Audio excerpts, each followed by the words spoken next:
પૂજા કરતી વખતે આ વાતોનું ધ્યાન રાખો, નહીંતર ઘરમાં બરકત નહીં આવે. હિન્દુ ધર્મમાં પૂજાપાઠનું વિશેષ મહત્ત્વ છે. પૂજાપાઠ માટે કેટલાક જરૂરી નિયમો બનાવવામાં આવ્યા છે. આ નિયમોનું વર્ણન શાસ્ત્રોમાં છે. આપણે બધા લોકો આપણા દિવસની શરૂઆત પૂજા કર્યા પછી જ કરીએ છીએ. સનાતન ધર્મમાં સ્નાન કર્યા પછી ભગવાન આગળ માથું નમાવવું અનિવાર્ય માનવામાં આવ્યું છે. આ નિયમો અનુસાર પૂજન કરવાથી મનપસંદ ફળ પ્રાપ્ત થાય છે. કહેવાય છે કે ઈશ્વરને પ્રસન્ન કરવા માટે મનમાં સાચી ભક્તિ હોવી જોઈએ. છતાં પણ આપણું મન ઘણીવાર પૂજાપાઠની સાચી કે ખોટી વિધિ વિધાનમાં ગૂંચવાઈ જાય છે. ઘણીવાર આપણે દિવસ રાત ઈશ્વરનું સ્મરણ કરીએ છીએ, પરંતુ ફળ નથી મળતું. કારણ કે જાણકારી ના હોવાને કારણે આપણે કેટલીક ભૂલો કરી લઈએ છીએ. જો કે ઈશ્વર માત્ર ભાવ જ ઈચ્છે છે, પરંતુ સાચા મનની સાથે જ જો કેટલાક નિયમોનું પણ પાલન કરવામાં આવે તો પૂજા સફળ માનવામાં આવે છે. આવી સ્થિતિમાં તમારી મૂંઝવણને દૂર કરતાં અમે તમને જણાવી દઈએ કે પૂજાપાઠ દરમિયાન કઈ વાતોનું ધ્યાન રાખવું. આવો જાણીએ કે પૂજા દરમિયાન કેટલાક જરૂરી નિયમોનું પાલન કેવી રીતે કરવું. પરંતુ તે પહેલાં જો તમે પણ ઈચ્છો છો કે માતા લક્ષ્મીના આશીર્વાદ તમારા પર બની રહે તો ચેનલને સબસ્ક્રાઈબ કરો, વિડીયોને લાઈક કરો અને કોમેન્ટ બોક્સમાં જય શિવશંકર જરૂરથી લખો. તમે વિડીયોને લાઈક જરૂર કરો, પાછળથી તમે લોકો ભૂલી જાઓ છો.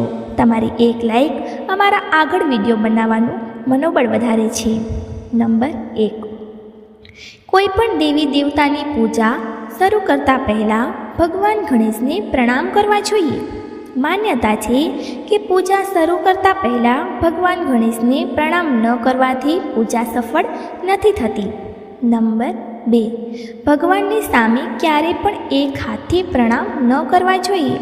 આની સાથે જ પૂજા પછી ઘરના વડીલોના આશીર્વાદ લેવા જોઈએ. ક્યારે પણ સૂતેલી વ્યક્તિના ચરણ સ્પર્શ ન કરવા જોઈએ. નંબર 3, શિવ શંભુને ક્યારે પણ કેતકીનું ફૂલ ન ચડાવવું જોઈએ. પૌરાણિક કથા અનુસાર ભગવાન શિવે કેતકીને શાપ આપ્યો હતો, તેથી ભગવાન શિવને આ ફૂલ ન ચડાવવું જોઈએ, નહીંતર ભક્તોના કામ બગડી શકે છે. 4, ભગવાનની પ્રતિમાને સ્નાન કરાવતી વખતે માત્ર આંગળીઓનો જ ઉપયોગ કરો. ભગવાનને સ્નાન કરાવતી વખતે ક્યારે પણ અંગૂઠાનો ઉપયોગ ન કરવો જોઈએ. આવું કરવાથી ભગવાન અપ્રસન્ન થાય છે અને ઘરમાં વિપત્તિ આવે છે. 5, દીપકને ક્યારે પણ જમીન પર રાખીને પ્રજ્વલિત ન કરો. આવું કરવાથી ધનની બરબાદી થાય છે અને ઘરમાં અશુભ થાય છે. આ ઉપરાંત ઘીનો દીપક તમારી ડાબી બાજુએ અને ભગવાનની જમણી બાજુએ રાખો. સાધકે માથા પર તિલક લગાવીને જ પૂજા કરવી જોઈએ. નંબર 6, પૂજા થઈ ગયા પછી શંખ અથવા ઘંટડી વગાડવાનું ખાસ મહત્ત્વ છે.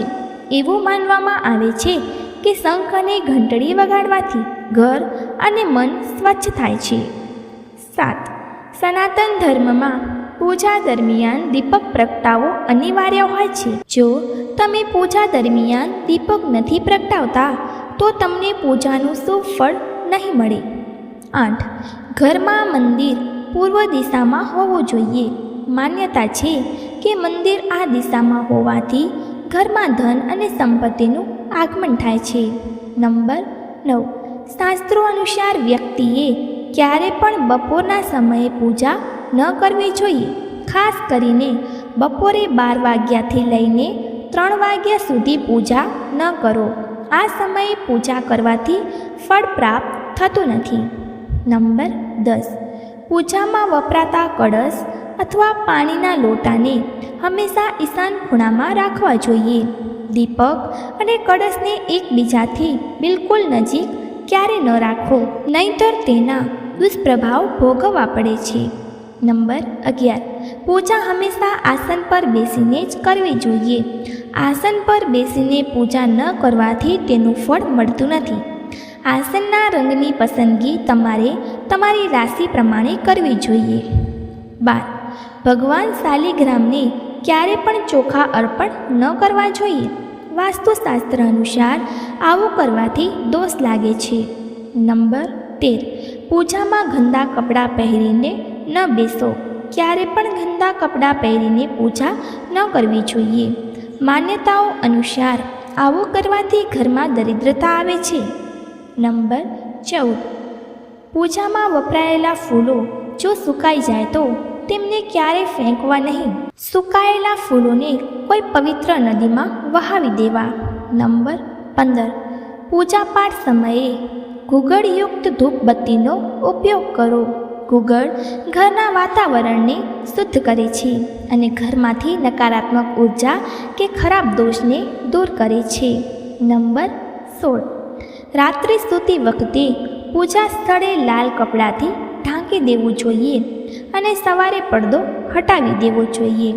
નંબર 17, વાદળી કે કાળા રંગના કપડાં પહેરીને પૂજા ન કરવી જોઈએ.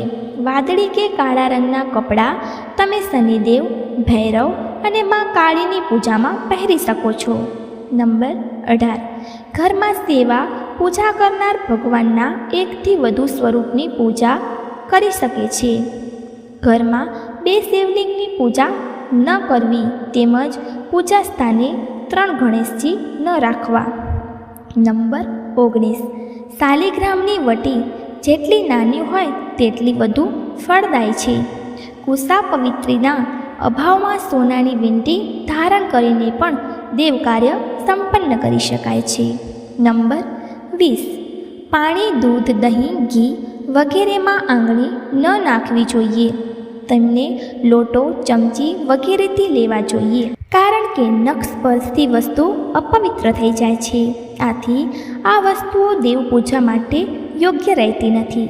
નંબર 21, તાંબાના વાસણમાં દૂધ, દહીં કે પંચામૃત વગેરે ન નાખવા જોઈએ. નંબર 22, આચમન 3 વખત કરવાનું વિધાન છે. આનાથી ત્રિદેવ બ્રહ્મા, વિષ્ણુ અને મહેશ પ્રસન્ન થાય છે. જમણા કાનને સ્પર્શ કરવાથી પણ આચમન સમાન માનવામાં આવે છે.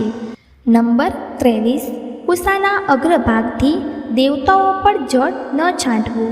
નંબર 24, ચકલા પરથી ચંદન ક્યારે ન લગાવવું. તેને નાની કટોરી કે ડાબા હાથની હથેળી પર રાખીને લગાવવું. ફૂલોને બાલદી કે લોટાના પાણીમાં નાખીને પછી કાઢીને ન ચડાવવા જોઈએ.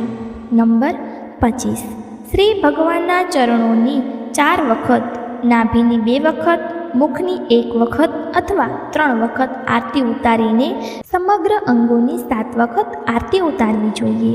નંબર 26, શ્રી ભગવાનની આરતી સમયે ઘંટ, નગારા, ઝાંઝર, થાળી, ઘડાવ, શંખ વગેરે વાગે છે. તેમના ધ્વનિથી આસપાસના વાયુમંડળના કીટાણુઓ નષ્ટ થઈ જાય છે. નાદ બ્રહ્મ હોય છે. નાદ સમયે એક જ સ્વરે જે પ્રતિધ્વનિ થાય છે તેમાં અસીમ શક્તિ હોય છે. નંબર 27, જપ કરતી વખતે જમણા હાથને કપડાં કે ગૌમુખીથી ઢાંકી રાખવો જોઈએ. જપ પછી આસનની નીચેની જમીનને સ્પર્શ કરી અને આંખો સાથે લગાવી જોઈએ. નંબર 28, બ્રાહ્મણ કે દ્વિજાતિ એ સ્નાન કરીને તિલક અવશ્ય લગાવવું જોઈએ. જપ કરતા સમયે જળમાં રહેલા વ્યક્તિને, દોડતા વ્યક્તિને, સ્મશાનની પાછા ફરતા વ્યક્તિને નમસ્કાર કરવા વર્જિત છે. નંબર 29, મેરુ વિનાની માળા કે મેરુનું લંઘન કરીને માળા ન જપવી જોઈએ. માળા રુદ્રાક્ષ, તુલસી અને ચંદનની ઉત્તમ માનવામાં આવે છે. નંબર 30, તિલક કરતી વખતે માથા પર હાથ કે વસ્ત્ર રાખવું જોઈએ. માળાની પૂજા કરતી વખતે જપ કરવો જોઈએ. નંબર 31, પીપળના ઝાડમાં બુધવાર અને રવિવારે જળ અર્પણ ન કરવું.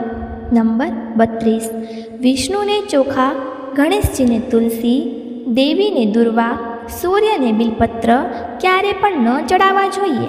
શાસ્ત્રો અનુસાર આમ કરવાથી ભગવાન નારાજ થઈ જાય છે. નંબર 33, મા દુર્ગાને દુર્વા એક પ્રકારનું ઘાસ ન ચડાવવું જોઈએ. આ ગણેશજીની વિશેષ રૂપે અર્પિત કરવામાં આવે છે. નંબર 34, સૂર્યદેવને શંખના જળથી અર્ઘ્ય ન આપવું જોઈએ. નંબર 35, તુલસીના પાન સ્નાન કર્યા વિના ન તોડવા જોઈએ. શાસ્ત્રો અનુસાર જો કોઈ વ્યક્તિ નાહ્યા વિના જ તુલસીના પાન તોડે છે તો પૂજનમાં આવા પાન ભગવાન દ્વારા સ્વીકારવામાં આવતા નથી. નંબર 36, શાસ્ત્રો અનુસાર દેવી દેવતાઓનું પૂજન દિવસમાં 5 વખત કરવું જોઈએ. સવારે 5 થી 6 વાગ્યા સુધી બ્રહ્મ મુહૂર્તમાં પૂજન અને આરતી થવી જોઈએ. ત્યારબાદ સવારે 9 થી 10 વાગ્યા સુધી બીજી વખત પૂજન, બપોરે ત્રીજી વખત પૂજન કરવું જોઈએ. આ પૂજન પછી ભગવાનને શયન કરાવવું જોઈએ. સાંજના સમયે 4-5 વાગે ફરીથી પૂજન અને આરતી. રાત્રે 8 થી 10 વાગે શયન આરતી કરવી જોઈએ. જે ઘરોમાં નિયમિત રીતે 5 વખત પૂજા કરવામાં આવે છે ત્યાં બધા દેવી દેવતાઓનો વાસ હોય છે અને આવા ઘરોમાં ધન ધાન્યની કોઈ કમી હોતી નથી. નંબર 37, પ્લાસ્ટિકની બોટલમાં કોઈ અપવિત્ર ધાતુના વાસણોમાં ગંગાજળ ન રાખવું. અપવિત્ર ધાતુ જેવી કે એલ્યુમિનિયમ અને લોખંડના બનેલા વાસણમાં ગંગાજળ ન રાખવું જોઈએ. ગંગાજળ તાંબાના વાસણમાં રાખવું શુભ રહે છે. નંબર 38, સ્ત્રીઓએ અને અપવિત્ર અવસ્થામાં પુરુષોએ શંખ ન વગાડવો જોઈએ. આ નિયમનું પાલન ન કરવામાં આવે તો જ્યાં શંખ વગાડવામાં આવે છે ત્યાંથી દેવી લક્ષ્મી ચાલી જાય છે. નંબર 39, મંદિર અને દેવી દેવતાઓની મૂર્તિની સામે ક્યારે પણ પીઠ દેખાડીને ન બેસવું જોઈએ.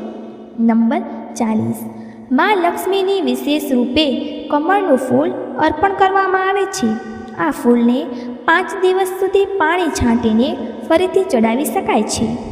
નંબર 41, શાસ્ત્રો અનુસાર શિવજીની પ્રિય બીલીપત્ર 6 મહિના સુધી વાસી નથી માનવામાં આવતું. આથી તેને પાણી છાંટીને ફરીથી શિવલિંગ પર અર્પણ કરી શકાય છે. નંબર 42, તુલસીના પાનને 11 દિવસ સુધી વાસી નથી માનવામાં આવતા. તેના પાન દરરોજ પાણી છાંટીને ફરીથી ભગવાનને અર્પણ કરી શકાય છે. નંબર 43, સામાન્ય રીતે ફૂલોને હાથમાં રાખીને હાથથી જ ભગવાનને અર્પણ કરવામાં આવે, આવું ન કરવું જોઈએ. ફૂલ ચડાવવા માટે ફૂલોને કોઈ પવિત્ર પાત્રમાં રાખવા જોઈએ અને આ જ પાત્રમાંથી લઈને દેવી દેવતાઓને અર્પણ કરવા જોઈએ. આ તમામ માહિતી જનરુચિને ધ્યાનમાં રાખીને આપવામાં આવી રહી છે.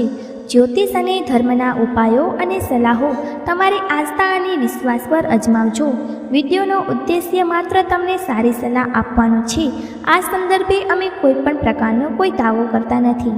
મિત્રો, આજની અમારી વિડીયો તમને કેવી લાગી તે અમને કોમેન્ટ કરીને જણાવો. જો તમને અમારી વિડીયો સારી લાગી હોય તો કોમેન્ટ બોક્સમાં જય મા લક્ષ્મી જરૂરથી લખો. માતા લક્ષ્મી તમારા પર હંમેશા પોતાની કૃપા બનાવી રાખે. વિડીયોને અંત સુધી જોવા બદલ તમારો આભાર.